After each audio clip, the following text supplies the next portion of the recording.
Pada mulanya, saat Allah menciptakan langit dan bumi, saat Dia menciptakan semua makhluk hidup, besar dan kecil yang hidup di laut, dan segala jenis burung bersayap, ternak, binatang merayap, semua hewan dan semua binatang liar, Yesus ada di sana. Saat Allah menciptakan manusia, laki-laki dan perempuan, menurut gambar dan rupanya sendiri, dan saat Dia memerintahkan mereka untuk beranak cucu, Yesus ada di sana. Yesus bersama-sama dengan Allah, dan Dia adalah Allah, dan tak ada apapun yang dijadikan tanpa Dia. Saat pria dan wanita pertama ditipu oleh ular dan tidak menaati Allah, dosa dan kematian memasuki dunia. Umat manusia terpisah dari Allah. Tetapi Allah berjanji bahwa suatu hari seorang anak akan dilahirkan yang akan meremukkan kepala ular. Yesuslah anak ini.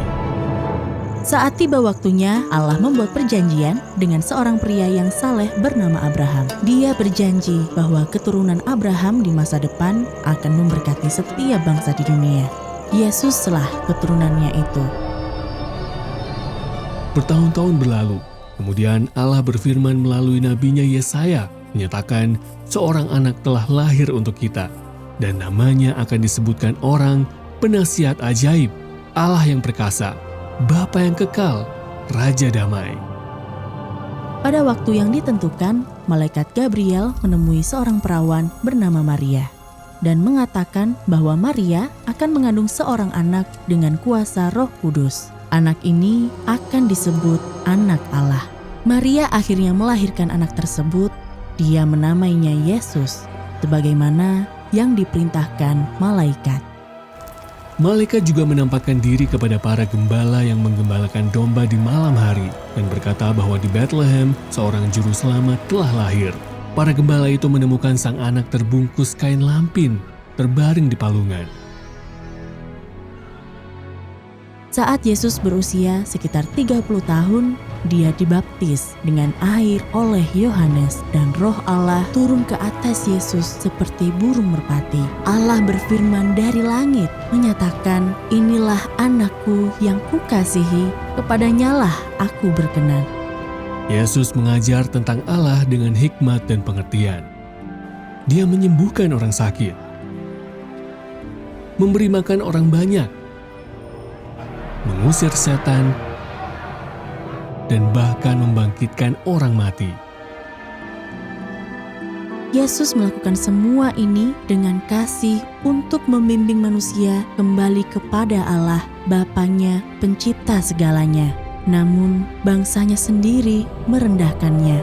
Dia ditangkap, diludahi, dan dipukuli tanpa alasan. Mahkota duri diletakkan di kepalanya. Saat para penguasa Roma menawarkan untuk membebaskan Yesus, bangsanya sendiri menolaknya. Mereka mendesak agar Dia dipaku ke kayu salib. Maka seorang gubernur Roma bernama Pontius Pilatus menghukum Yesus untuk disalib. Yesus dipaksa memikul salibnya ke sebuah bukit bernama Golgota. Tangan dan kakinya kemudian dipaku ke salib, dan Dia dibiarkan mati bersama dua orang pencuri. Tetapi bahkan saat Yesus tergantung di salib, Dia berseru kepada Bapanya di surga untuk mengampuni mereka yang menyalibnya. Langit menjadi gelap, dan setelah digantung di kayu salib berjam-jam, Yesus berkata, "Sudah selesai." Kemudian Yesus menundukkan kepalanya dan menghembuskan napas terakhirnya. Dia telah mencurahkan darahnya untuk dosa umat manusia. Bumi berguncang, dan tirai bait Allah terbelah dua. Mayatnya diturunkan dari salib, dibungkus kain kafan, dan ditempatkan di dalam kubur. Sebongkah batu besar digulingkan di depan pintu masuk, dan pasukan Roma berdiri menjaga. Tetapi pada hari ketiga, malaikat menggulingkan batu itu.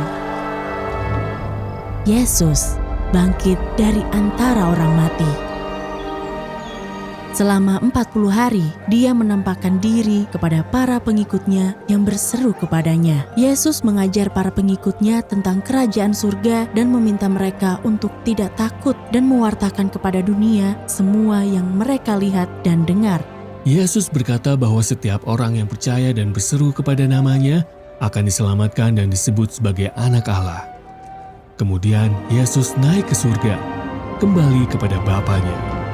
Karena begitu besar kasih Allah akan dunia ini, sehingga ia telah mengaruniakan anaknya yang tunggal, Yesus, supaya setiap orang yang percaya kepadanya tidak binasa, melainkan beroleh hidup yang kekal. Sebab Allah mengutus anaknya ke dalam dunia bukan untuk menghakimi dunia, melainkan untuk menyelamatkannya. Yesus berkata, dialah satu-satunya jalan kembali kepada Allah. Dialah jalan dan kebenaran dan hidup. Tidak ada seorang pun yang datang kepada Bapa kalau tidak melalui aku. Karunia Allah ialah hidup yang kekal dalam Kristus Yesus, Tuhan kita. Tetapi barang siapa yang tidak percaya, ia telah berada di bawah hukuman sebab upah dosa ialah maut. Kita semua telah berdosa dan berbuat kejahatan, dan Yesus menawarkan pengampunan atas semua dosa kita. Tak ada dosa yang tak dapat Dia ampuni, tetapi kita harus meminta Yesus mengampuni dosa kita. Allah menghendaki supaya jangan ada yang binasa, melainkan semua bertobat. Kita harus berseru kepada namanya dan percaya kepadanya dengan sepenuh hati. Hingga hari ini, kabar tentang Yesus harus dibagikan kepada setiap orang dan setiap bangsa di seluruh dunia. Yesus akan datang lagi, dan pada hari itu matahari akan menjadi gelap dan bintang-bintang akan berjatuhan dari langit, dan kuasa-kuasa langit akan goncang. Awan akan menyibak, dan Yesus akan kembali dengan kuasa dan kemuliaan yang besar, memimpin bala tentara surga, dan Dia akan menghakimi seluruh dunia. Mereka yang telah berseru kepada nama Yesus akan masuk surga dan bersama Yesus dalam kekekalan. Dia akan membuat segalanya baru. Dia akan menghapus segala air mata, perkabungan, atau ratap tangis, atau duka cita. Namun, mereka yang telah menolak namanya dan tidak percaya kepadanya akan dihukum selamanya. Yesus berkata, "Sesaklah pintu yang menuju kepada kehidupan, tetapi lebarlah pintu yang menuju kepada kebinasaan." Kini Anda harus memutuskan, bersediakah Anda di dalam iman, percaya kepada Tuhan Yesus Kristus dan menerima karunia keselamatan secara cuma-cuma, ataukah Anda akan berpaling dan menolaknya?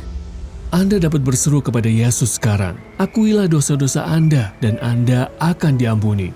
Percayalah bahwa Allah membangkitkan Yesus dari antara orang mati dan Anda akan diselamatkan. Anda akan menjadi anak Allah.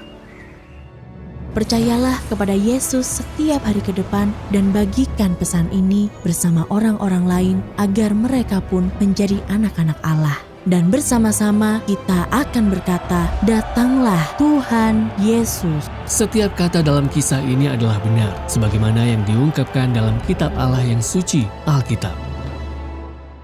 Anda bisa berdoa bersama kami saat ini bagi keselamatan Anda. Allah yang maha baik, aku mengaku bahwa Yesus adalah Tuhan. Aku percaya bahwa Dia dilahirkan oleh seorang perawan, mati di kayu salib untuk dosa-dosaku, dan bangkit dari antara orang mati pada hari ketiga. Hari ini aku mengaku bahwa aku telah berdosa kepadamu. Dan tak ada apapun yang bisa kulakukan untuk menyelamatkan diriku sendiri. Aku memintamu untuk mengampuniku dan aku percaya hanya kepada Yesus. Aku percaya bahwa sekarang aku anakmu dan aku akan bersamamu dalam kekekalan. Bimbinglah aku setiap hari dengan Roh Kudus-Mu. Tolonglah aku untuk mengasihimu dengan segenap hatiku, jiwaku, dan pikiranku, dan untuk mengasihi sesamaku seperti diriku sendiri. Terima kasih, Engkau telah menyelamatkan aku melalui darah putramu, Yesus. Dalam nama Yesus, aku berdoa. Amin.